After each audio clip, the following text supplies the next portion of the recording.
안녕하세요. 미디어 앤디의 앤디쌤입니다. 오늘은 PC용 캡컷을 이용한 편집 강좌 키프레임 활용법에 대한 이야기를 해보려고 합니다. 제가 최근에 김태호 PD님의 지구마블 세계 여행이라는 프로그램을 좀 즐겨보고 있는데요. 영상을 보다 보니까 어떤 재밌는 장면에 키프레임을 활용한 줌인 효과를 넣은 장면들이 있더라고요. 예를 들면 이런 장면들입니다. 고깃집에 아이스 들어가면 좋은 거 맛있어요. 진짜 나오는 거죠.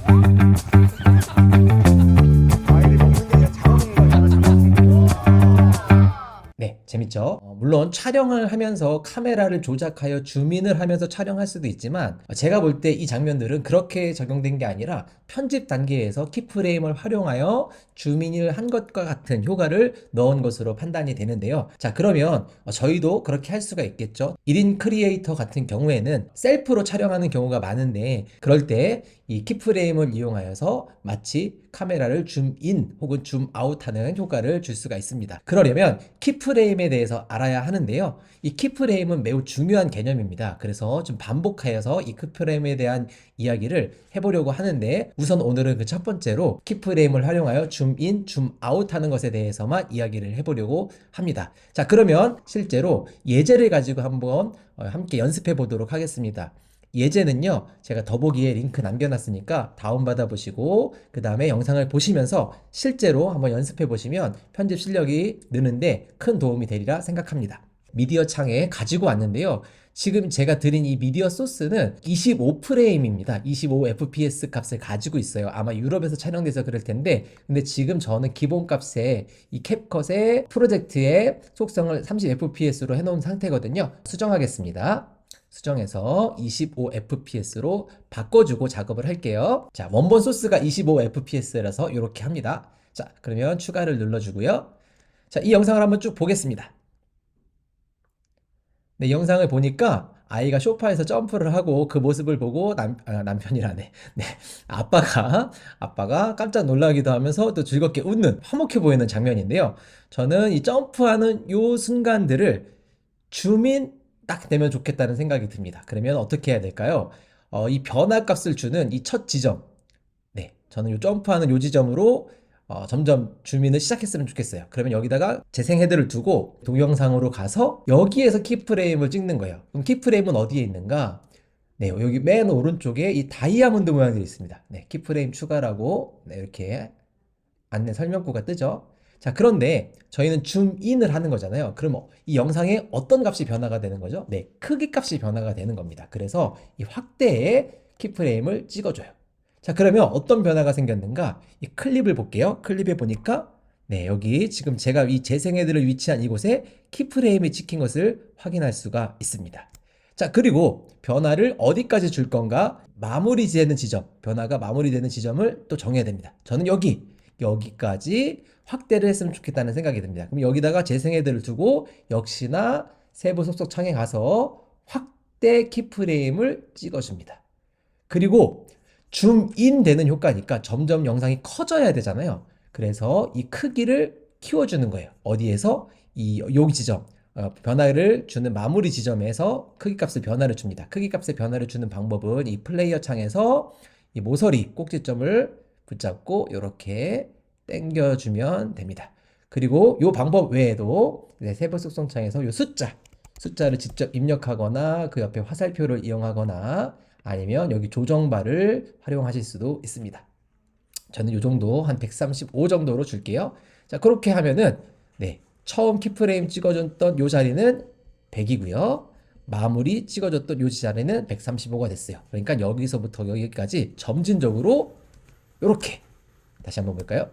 이렇게 네, 커지고 나머지는 이 처음 키프레임 마지막 키프레임 찍어준 이 135 값이 유지가 되는 거죠. 네, 쭉 유지가 되고 이 앞쪽은 100이 쭉 유지가 되는 겁니다. 그리고 이 가운데만 점진적으로 커지는 거죠. 자, 다시 한번 처음부터 쭉 볼까요? 네, 이렇게 됩니다. 네, 이것만으로도 뭔가 좀 네, 살짝 점프 뛰는 장면을 강조한 것 같은 느낌이 들죠? 네, 요게 이제 키프레임을 이용한 줌인 효과였는데요.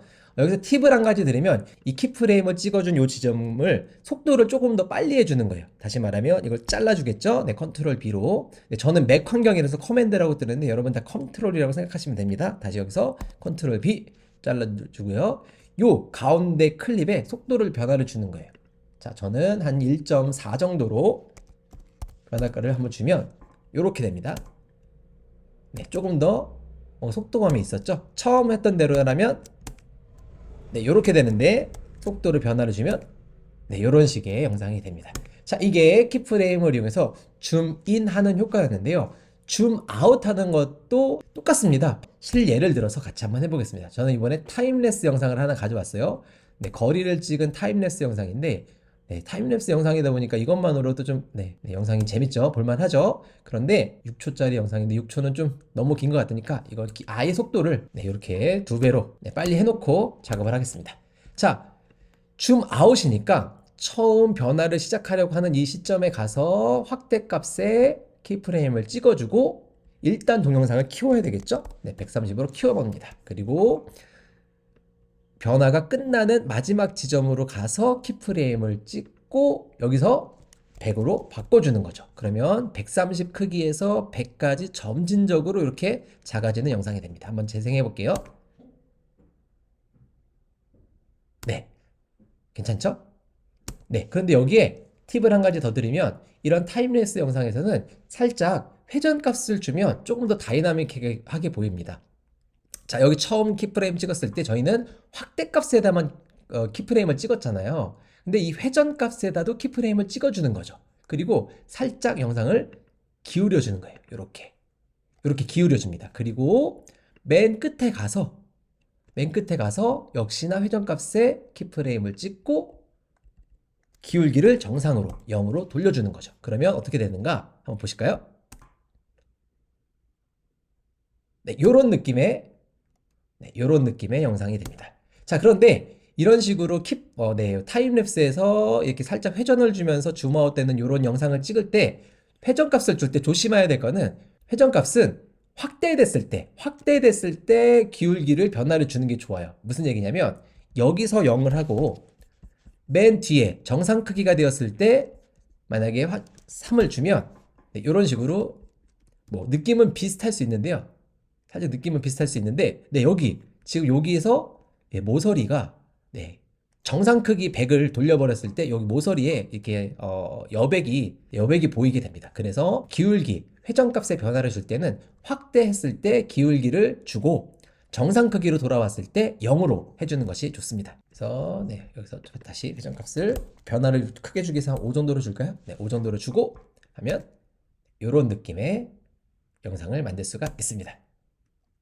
네, 오늘은 캡컷에서 키프레임을 활용하는 방법 첫 번째로 영상 편집 단계에서 줌인, 줌아웃 효과를 주는 방법, 키프레임을 활용하는 방법에 대해서 말씀을 드렸습니다. 네, 오늘 영상이 도움이 되셨다면 좋아요 눌러주시고요. 궁금하신 내용은 댓글 남겨주세요. 그리고 다음에도 키프레임을 활용한 영상 편집 방법에 대해서 안내해 드릴 테니 구독해 주시면 감사하겠습니다. 자, 그러면 오늘 영상은 여기까지 하겠습니다. 감사합니다.